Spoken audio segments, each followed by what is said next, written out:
Welcome, we are the hosts of the Creative Rebels podcast. A podcast to help you find happiness and fulfillment in a creative career. This series of videos we're calling Creative Thinking, and it's where we are going to be directly answering your questions. If you're a freelancer, creative professional, or you're just getting started, we're here to help. There's literally never been a better time in history to make a career from being creative.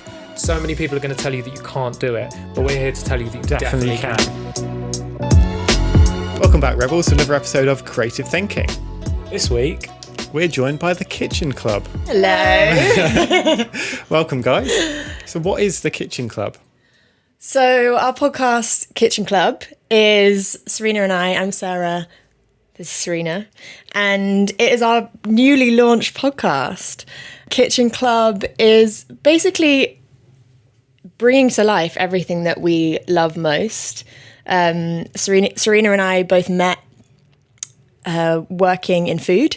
So we love creating food for people, creating recipes, and basically just having a lovely chat whilst eating. Yeah. So Kitchen Club brings together food, our love for food, and then it is dependent on our guests and what they're talking about, but mostly in the sort of wellness world. So we discuss basically everything we want to know more about. Yeah. From sex and periods to mental health and Reiki. Yeah, all the different things that encompass. Yeah. And you cook a meal for them, right? Yeah, we cook a meal. And the meal is based on their 3 favourite ingredients. So we ask them in advance, what's your 3 favourite ingredients? And they'll tell us. Usually it's a lot more than 3. Yeah, they always give us about 10. Yeah. And then as the show grows, there'll be someone who's just going to like try and trick you and be like, well, I really love chocolate. I'm going to have to think of some random stuff. Raspberry jelly. Yeah, raspberry jelly and blueberry jelly. And make us a 3-course meal. The more random the ingredients, the more courses we give them. Because if we can't combine them, then we have to do pudding as well. Yeah. So that's quite a good tactic. Yeah, it's a good tactic. Say chocolate and then spinach. Yeah. And then you can. Oh, but we can make some sort of smoothie. How boring. Yeah, so it's reliant on them how many ingredients they give us. But we'll try and choose 3 of them. Yeah. And we've had some good ones so far, haven't we? Serena's mostly on the recipe creation side. I'm food obsessed. And there've been, really great stuff so far. We've had one guest who went quite broad and said her 3 favourite ingredients were onions, garlic and ginger. Yeah. We can go with anything. Base. Yeah. We haven't recorded that one yet, but we're like, We could literally do anything. There's like quite a lot of pressure that you've put onto yourself of not only are we going to start a brand new podcast, record, edit, all of the stuff that goes into that, we're also going to cook as well. Yeah. It's my favourite bit though. Yeah, that's what we love, isn't it? Yeah. We just adore cooking for people, eating. I suppose it's such a conversation starter as well, isn't it? Because there's something in us that's very, very tribal of like breaking bread, of sharing food with each other that goes back to our caveman days of like that's how we bonded is I know you're not a threat, so I give you the food and we share and we talk and we do the thing. Yeah, absolutely. And it's you're so right. It's the kind of everyone feels a little bit more comfortable when they're eating, or they should do. And I see. So it's just to lull them into a full sense of security. Cook them a lovely meal and then they just start talking about whatever. Exactly. And then if you run out of things to say to them, you just take it back to food. Yeah. Safety mechanism. And everyone's got such lovely sort of backstories about their ingredients and why they chose them and why they wanted us to cook with them, which is... I suppose a lot will go to like their childhood, I suppose, and like things that like mean something to them on like a deeper level. Yeah, and I don't think they've even realised that either. I can't think who we've had that's been... Or we've tried to do some digging, actually, haven't we, into why they might have chosen that. And we had one guest who we've read that she spent a lot of time in Italy. Oh, yeah. We're like, we've seen you spend a lot of time in Florence and you chose these ingredients. They're in Mediterranean, and she was like, no, I just like them. And we were like, oh, okay. Trying to make it really deep and meaningful. And we've also given us a bigger task, so we cook. And we also have a feature in our podcast called Healthy Habit. And this is something we also ask our guests in advance. What is their healthy habit that they use daily or weekly, whatever it is, to make them feel really safe, secure, good for their well-being, mental, physical, emotional. And then we trial it out before we see them. So we've given ourselves a lot of homework. Yeah, we have to do a week's prep of their healthy habit before they come so that we can then tell them what we think. Yeah. So a lot of build-up as well as them recording and then doing all of the, well, you're editing queen, but all of the admin bit afterwards. Yeah. But it's exciting because we get to talk to them about it in detail and sort of why they do that. And some of them really cool. Yeah, Grace Hazel, who we had on, she calls herself the pussy empowerer, the vagina witch. Vagina witch, yeah. Yeah, yeah. She made us stare at our yoni, sacred word for Nice word for it. I know, I've listened to the episode. Oh, yeah. Yeah, stare at our own yoni, which is interesting. Yeah. Did you learn a lot from that? I did. Well, I was kind of gobsmacked at how a baby comes out of it. But yeah, I can see you both sort of cringing. I know, I was going to say, everyone's like blushing a little bit. Not sure what to say. But they've been interesting, the healthy habits. It's really cool. Cool. So as of today, you launched yesterday. Yeah. How was that for you guys? Nerve-wracking. We both were like up at 6 a.m. and texting each other. And I've never spent so much time on my phone in one day. I try and have really strict boundaries with my phone because I know it's not good to be on it constantly. We were still at 9 at night, we were like, okay, we're going to do one last thing, then we're going to go to bed. And then at 10, we're texting. And then at 11, we're texting, and we're like, oh my God, go to bed. That's because you were messaging me, though. I was passing on to Serena. By 9 a.m, we were like, I feel like I've run a marathon. I'm so tired. The adrenaline's wearing off. I'm like crashing. Although I didn't sleep a wink last night. I was still high as a kite all night. I just stayed up reading. And still feel a bit queasy today. Yay! But it was incredible. I don't think we thought it would be like that at all. We just sort of thought that we were putting some sounds out into the world and maybe our family would listen to it. But actually, the response so far has been incredible. Yeah, it was amazing how kind people were in sharing it and stuff. Like people who owe us absolutely nothing, but were so happy to spread the word for us. And I think that was really special. Yeah. I think like when we launched, it was a really similar thing. You really realize who's out there for you and like who your friends are and who's willing to support you. And it's so like heartwarming to see how many people actually post and how many people's lives that you've impacted on, and they just want to help you. Yeah, it is so great, and yeah, it's just really special. Yeah. But it's the big people that are sharing it, and it's also the people that are just listening and quietly doing so that also has a massive impact and has been incredible, and just send us a little message on WhatsApp or whatever, and that's been really great as well. I've had some really lovely messages I want to tell you about. Amazing. So today we're going to do some questions from your audience. Yeah. What's number one? Oh, go on, Serena. You go first. Okay. Number one. See, I feel like this is more one for you than me because I think you'll have a better answer. How can I grow my social platform to gain following for when I qualify? What's I think she qualifying as? I think she's qualifying as a naturopathic nutritionist. Okay. Cool. I mean, it doesn't really matter what she's qualifying in, because I think that leading, I always say to people, even if they're in full-time jobs, it can't hurt to have a social media following. It just can't hurt, because building a personal brand or just essentially your reputation online, I think, is really important, because then when you go into another job, it's like when you do meet someone in a proper job that's like a proper job, but when you meet someone in a proper job that like also has a large following, is really interesting, that kind of dichotomy, because they're clearly working on something else, and they have there's a lot of skills that go into that and into building an audience that are really valuable skills, I think, because a lot of it comes down to sales and marketing.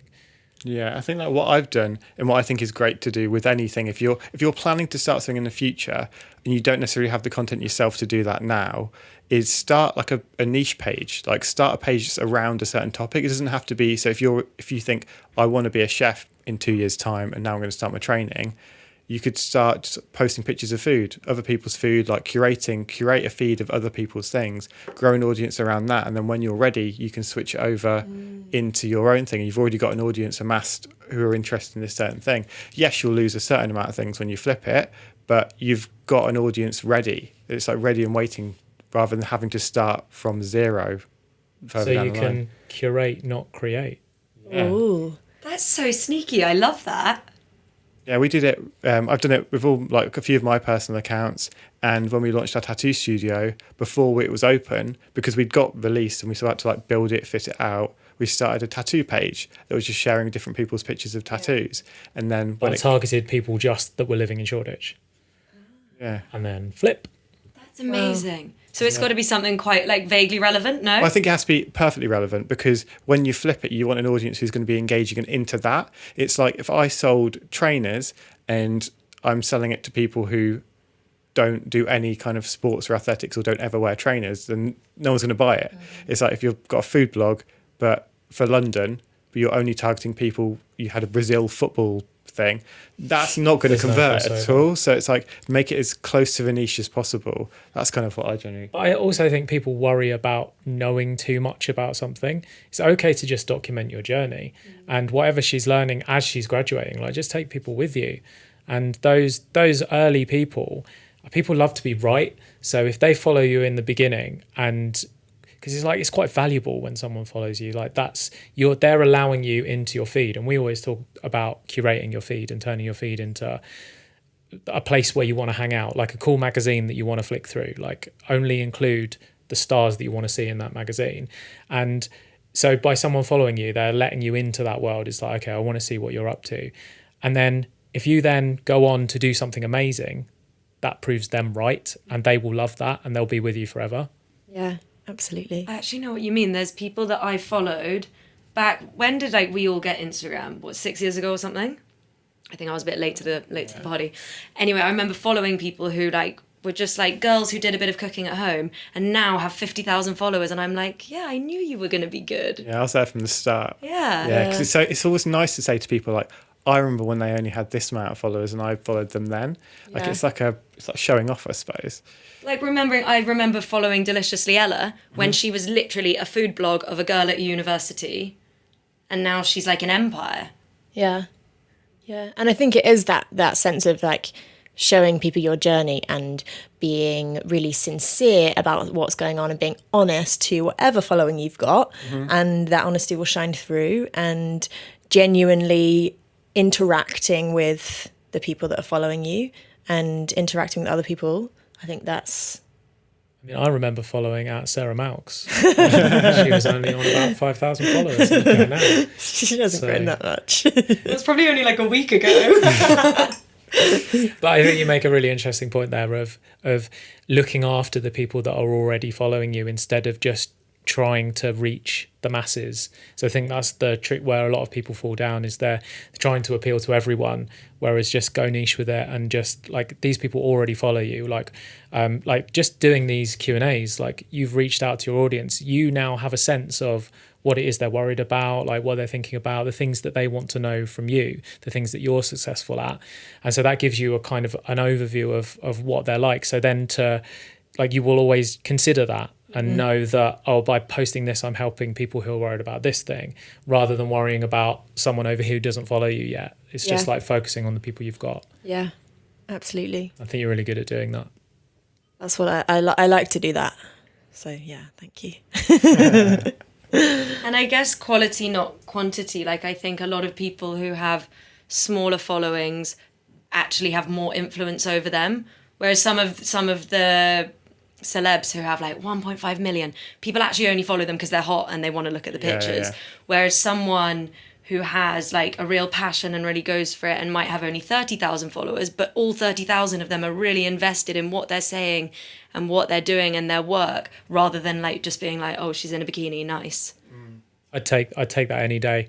I'd take a 10,000 engaged fans over 1 million non-engaged fans every day, because really what have you got other than the vanity metric of the number?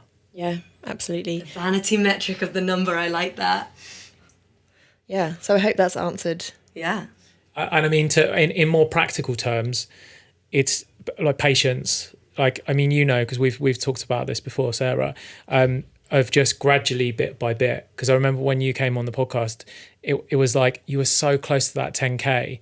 And we knew that you would get less listens, like because you don't have the swipe up feature yet. And we're like, should we wait for a bit? And it's like, no, man, we'll just put it out. Do you know what I mean? Thanks for believing in me. But it's like, have patience. Treat Instagram like a job, because it's hard work, and you will never meet really hardly anyone with a huge following that hasn't worked at gaining that following. Yeah. And so what does that work look like? That looks like learning about hashtags, learning about how to properly interact with people, showing that you're not an automated comment, because you see so many of them of this is great content, and sometimes I want to write on someone's thing, and I'll write something about oh, this is really cool, dude, and then I'll be like, that could be automated. Yeah. So I then have to reword it to say something specific about what's happening in the post. So and I get authenticity, be yourself, interact with as many people as possible, and then I think collaboration is huge with growing an audience. And I think really nowadays, unless you've got a budget to put behind your posts, I think collaboration is the way to grow quickly. Yeah, I think the organic reach on Instagram is now so low that almost dead, and some people would say collaboration is the key to growing, really. If you can find lots of people in your niche who you want to hang around with, and they can help promote you and you can help them in some way, find that, grow that network. Yeah, so if you've got 300 followers, then that means reaching out to someone who has 500. And because it's all a bullshit status game, but because if you've got 300, no one with 10,000 is going to put you on. It's that's just the sad truth of... Unless you can find a way to give value to that 10,000 person. If you're a photographer and there's someone and you've got 300 followers and there's a person with 20,000 followers, if you do something for them for free, then they might put you out on theirs. Yeah, you have to overcome the initial thing of this person has no value because they have no followers, which is bullshit. We all know that behind every single account is an actual human who is just as worthy of love as someone who's got more followers. Do you know what I mean? It's all bullshit, but it's the game that we've all signed up to. It's the game that we play. So try and hit people that are around the same following as you and just reach out with them. And I mean, you guys know you'll make some amazing friendships with people. And you can grow together, which is... Yeah. And I think that's an important thing to note as well, is in terms of it being a start for your business and growing yourself essentially offline, if your business isn't directly on Instagram, but that's the way you get clients or word of mouth. I think it's important to know how far to go and almost stop when you not when you get what you want, but if you're doing it not to be Instagram famous or not to have thousands of followers, then know that that's okay and that it's supporting your business offline. And if that's the goal, then let that happen and don't keep pushing it, because Instagram's not going to be there forever. And I also think it's really important to take yourself offline in the real world and get yourself out there, your face known away from Instagram, and with events and meeting people face to face and curating your own things, which I think is really important. 100%. You're really good at going out and meeting people, not just being an online face. Yeah. Is that something you struggle with, Serena? I like to blame it on not living in East London, that I'm just never in the right place at the right time. There's no trendy health events down in Tulse Hill. No, I think because my business is not based online, often I do get invited to things and I have this toss up of keeping my evening free and taking a client and making money, or going to the event, which is going to be unpaid but might lead to things. Mm-hmm. And that can end up being a bit of a funny one, because in the long term, you're better to go to the event and go and meet the people. But in the short term, you're like, oh, I need to pay my rent. Actually, I need to make money this week. So that's a tricky one. Yeah, it's a difficult balance, isn't it, in those early days? And I think that's why when you do have your own business, it's important to realize how much hard work is going to go into it. We always talk about how great it is doing your own thing, and which it fucking is. But there's another side to that, which is like you can switch off when you have a regular 9 to 5. You really can. It's just I wouldn't be fulfilled by the day to day, so I have to balance the extra work, because that's worth it for me. But yeah, it's understanding that is in there, and sometimes that means you've got to let opportunities go, because you can only do so much. I suppose that's where, as you grow, if you're able to, you can bring other people in to help lessen the load, and then you have more time to free up to be able to do both. But yeah, it's tricky. We hope you enjoyed that episode. If you have a question, just leave it in the comments below. If you got any value from this episode, please leave it a thumbs up. And if you want to watch more content from us, please subscribe. And if you know someone who might get value from this episode, please share it with them. See ya.